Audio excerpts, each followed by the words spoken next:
Okay, we've waited for 6 months for Eddie Jones to pick his starting 15. Are you surprised with what he's come up with? I mean, how do I answer that question? Dave Porecki. I am surprised Dave Porecki is starting a test match, mate. I love an underdog, but he might be an underdog. A lot of big units in that pack. Doubled up on the hooper, went in for the two scoop on the hoops. He's got a Tom Hooper and obviously Mikey Hooper.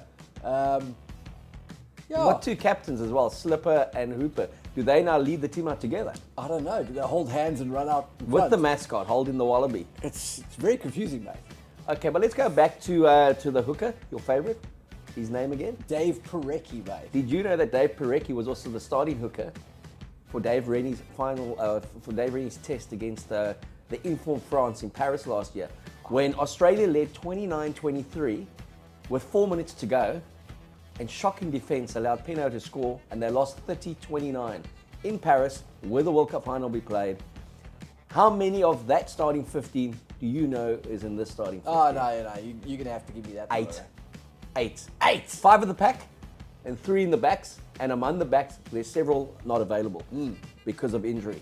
So he's very much gone. Who started at tight in that match? Was it Tupou? Tupou started injured. Yeah, okay. Tupou started at tight. It would be 6 in the pack then. 6 in the pack, and then among the backs, obviously he's gone with Quade Cooper's back from injury. Oh, I love that. Bernard Foley was the 10, and he's changed the back 3 combinations.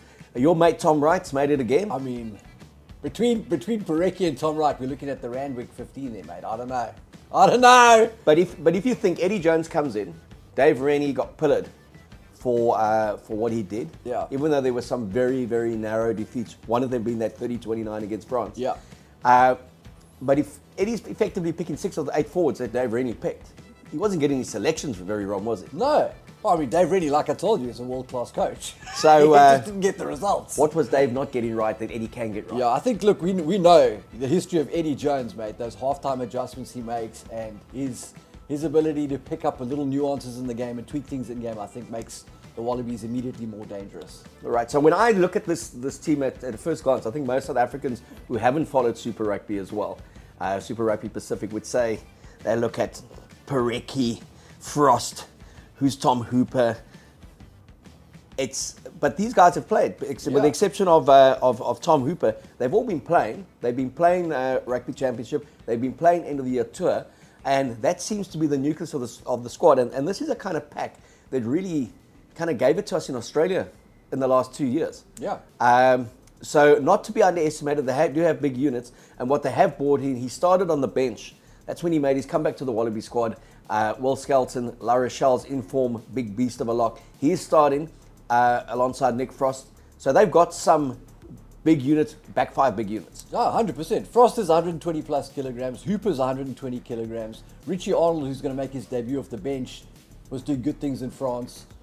These are not, I mean, yeah, he's got something to work with there. It's just, it's quite a big call to pull that team together at Loftus Fastfault and win this weekend, I think. Yeah, no real surprises then in the pack mix. We always knew that Nick White would start because of his experience and the way he gets under our skins. And Quade Cooper is their best 10 that they've got. But Vuni Valu. Vili Vali. Vuni Valu. I love that show. Yeah, it was great. Yes. Vili Vali.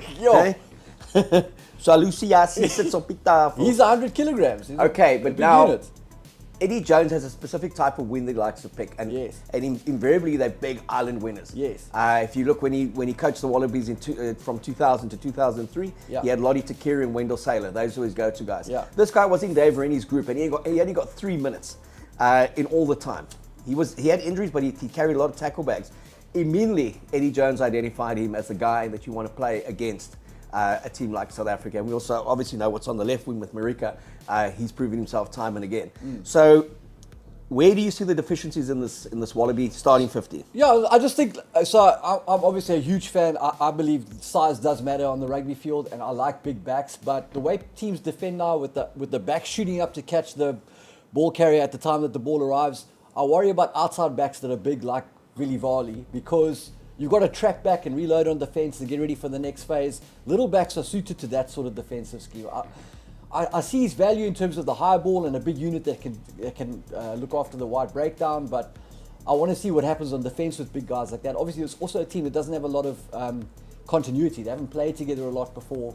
So you've got 4 new caps making their test debuts, and then you've got some guys that have maybe not played a lot of rugby together for the Wallabies. So it's going to be interesting to see how much familiarity they have. And the approach of Eddie Jones to Dave Rennie. Educate us here on how different you think the game plan approach will be. Yeah, I'll be shooting a bit blind. I think Dave Rennie was very focused on brute force and physicality and getting the Wallabies to be edgy, and I think he achieved that to some extent. I think Eddie's going to be cleverer. I think there's going to be tactical wrinkles in there that make the Boks think. I think he'll have looked at how South Africa plays and he'll have some ideas around that.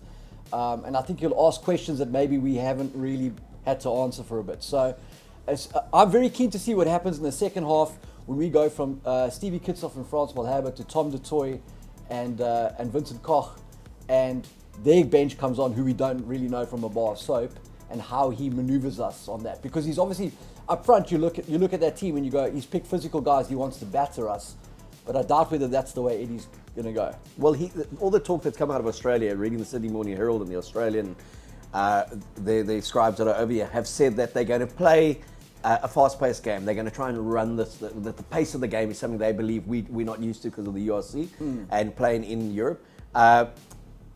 But they're playing at altitude, and altitude is a factor. Exactly. Especially in a test match, when you've arrived here on the Monday and you play that last 20 minutes is going to be telling. And we've seen teams come here before, especially from Australia and New Zealand, and try and play this fast-paced game, get into a 15, 18-point lead, and actually lose by 20 points because the legs were gone in the last 20. So he's spoken that, but then he's also said the key is to play the game close to the opposition's goal line, and he doesn't really care how they get there, whether they hoof it upfield, whether they maul it upfield. So he's kind of really given away nothing. He said the principle remains the same. If you're 20 meters from the opposition try line and you got the ball, you're in a better position than they are. Spot on. So spot on. The bottom line is he's got Tom Wright at fullback, and South Africa can win this game by just putting the ball in Tom Wright's hands as often as possible. He will make bad decisions. I know you're not a Tom Wright fan, okay? It's a mess. And you may be right, but you may not be wrong. But he's actually had some fairly decent games. Come on. Eddie loves Come him. on. Eddie said he can become one of the best in the world. Mate, best what? No, mate. Look, I've told Eddie as much, not that we're mates, but I've said it to him in an email that I don't think that guy would make a Curry Cup team here. I don't and he never responded to you. And he said to me, yeah, he literally did not reply, so... Well, you say he said to you what? No. And then obviously, Hodge is a guy I like, so something to think about there with this Wallabies team is that they've got Nicky White, Quade Tommy Cooper, Wright, Quade Cooper, and Reese, who can all kick. Okay, now Reese Hodge, he's played 10, he's played 15, he's played 12. I like him. Is 12 his best position? Nah, look, I don't know. I think Reese is the guy who could play outside centre, but then I think I'm very much in the minority there. You just like size. I do like size. I like guys that have got a bit of versatility. Like Lukanya Om is a big unit, good over the ball and can kick, and Reese Hodge to some extent can do those things too. So I would look at a guy like that at 13, but I think he adds massive value at 12 as well. I'm not sure he's the sort of target setter that a Damien Dielendi is, but he does add some tactical value. I think on balance, when you look at the side, you don't think you're not going to quake in your boots. But then let's also go and look at their results. The core of this match 23, they've beaten the All Blacks. They pushed France. They were 6 points up with 3.5 minutes to go. They've beaten South Africa in Australia quite convincingly. So let's not be too dismissive of them. No. And I think they will be in better shape because of the unknown Eddie Jones factor. Yeah. But also, Eddie doesn't want to come to South Africa, smash the box at Loftus, beat the All Blacks, and suddenly Australia goes into this World Cup and there's a lot of fanfare. I mean, I think he's got a bit of a longer-term view. So this is about... I don't know. He said they're coming for a smash and grab. Yeah. Consistent with our country. He said they're in. They win in South Africa. He said he doesn't want to lose his first test. He did last time in 2000, his first ever test. 2015 was the score. 2015, Bob Skinstad scored the try. Brian van Straten did the rest. It's a turgid game. But we only won by 5 points. I know, I was with the Box at that time. It was 5 points worth 50 points to us. And then we went to Australia and we drew 14 all in Perth against the same Wallaby side. Mate. So all we had to do then was beat the All Blacks in Auckland, and we forgot that it was we forgot that it was Auckland. And the All Blacks. And the All Blacks.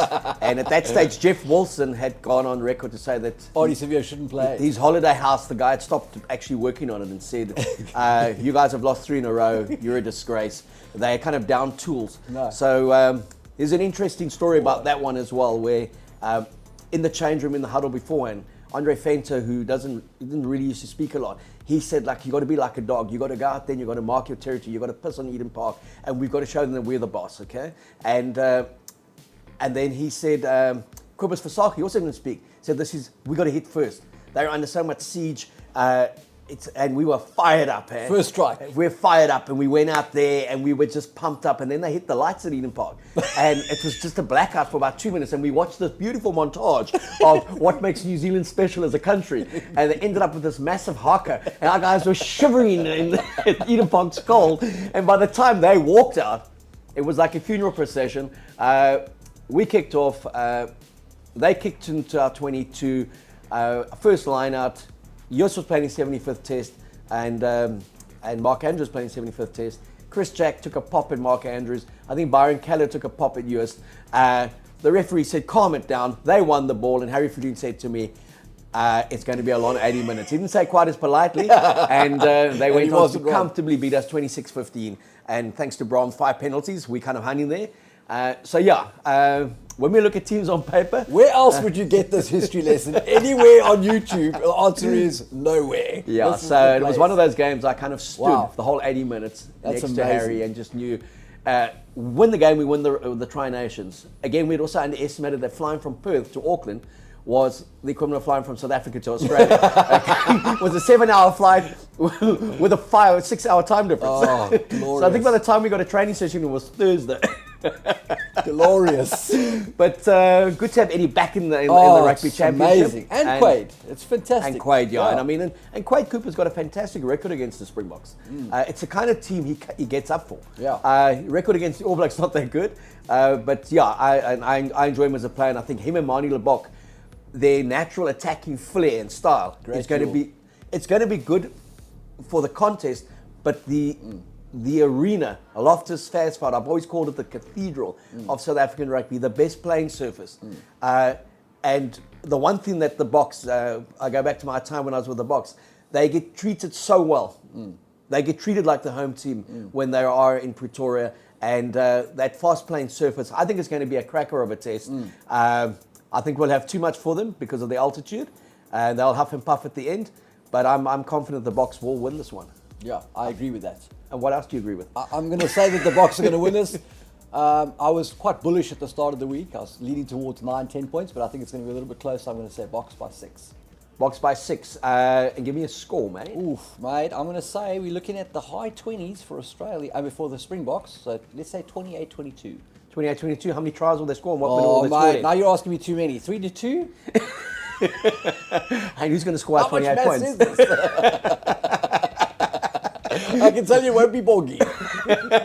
Looking at the box setup, any players you would like to see in this test match that aren't playing? Mate, I would love to see Andre Joubert. He's one of my favourites. I'd love to see him with the ball in his hands again, mate. The Rolls Royce is back. Okay. No, I'm looking forward to seeing how this new look combination goes against Eddie and what plans Eddie comes up with.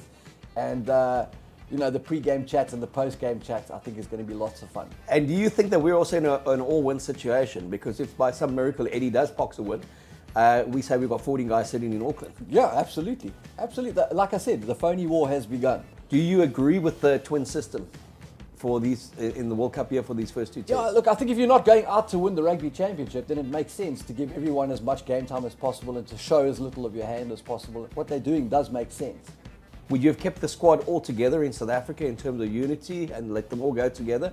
Or would you think there's merit in sending them earlier? See, the nice thing about having a team that is a mix of A and B team players is that you never send out a B team against anybody. You've got some continuity, there's some residual holdover from how you play in every team. So, and nobody feels like they're playing in the B team. So the narrative isn't this is a B team.